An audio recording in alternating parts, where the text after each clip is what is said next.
Assalamualaikum warahmatullahi wabarakatuh. Perkenalkan, nama saya Nur Hakimah dari Farmasi 2B Sekolah Tinggi Ilmu Kesehatan Siti Khadijah Palembang.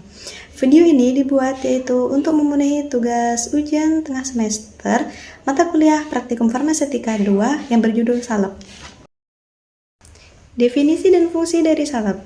Menurut Farmakopeia Indonesia edisi 4, salep adalah sediaan setengah padat yang mudah digunakan atau dioleskan di bagian luar. Bahan obatnya harus larut atau terdispersi homogen dalam dasar salep yang cocok untuk mencapai hasil yang dimaksud. Harus memperhatikan peraturan-peraturan pembuatan salep.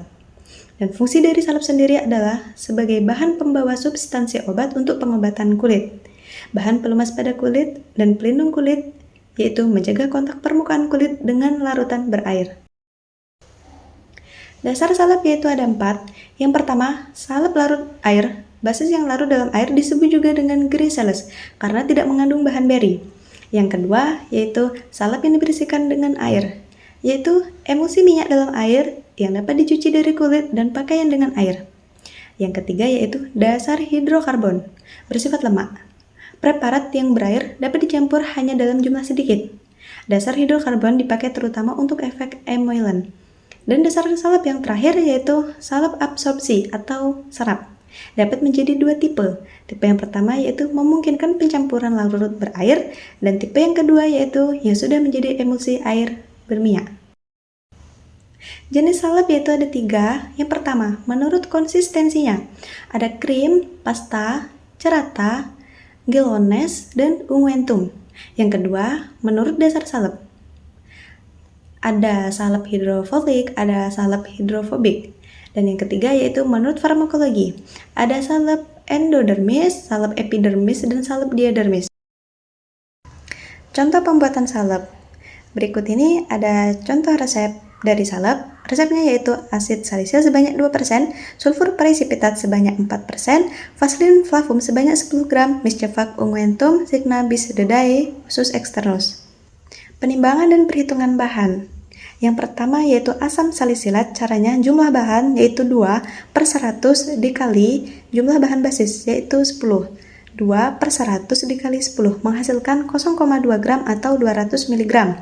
Yang kedua yaitu sulfur precipitat.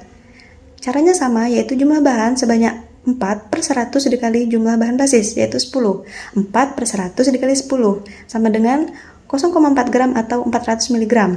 Yang ketiga, vaselin flavum, yaitu 10 gram dikurang jumlah bahan zat aktif, yaitu asam salisilat sebanyak 0,2 gram ditambah sulfur precipitat sebanyak 0,4 gram, yaitu 10 gram dikurang 0,6 gram, menghasilkan 9,4 gram atau 9.400 mg. Adapun langkah kerja dari contoh resep di atas adalah yang pertama, siapkan alat dan bahan. Yang kedua, setarakan timbangan dan timbang masing-masing bahan. Yang ketiga, masukkan asam salisilat dan campora ke dalam lumpang, lalu diberi etanol dan digerus larut. Yang keempat, tambahkan sulfur precipitat ke dalam lumpang, lalu gerus sampai homogen. Yang kelima, tambahkan vaselin flavum sedikit demi sedikit, gerus halus sampai homogen. Yang keenam, kumpulkan sediaan, lalu masukkan ke dalam pot salep dan beri etiket warna biru. Di sini ada beberapa contoh hasil dari praktikum salep di lab. Cukup sekian video dari saya. Apabila ada kurangnya saya mohon maaf. Terima kasih. Wassalamualaikum warahmatullahi wabarakatuh.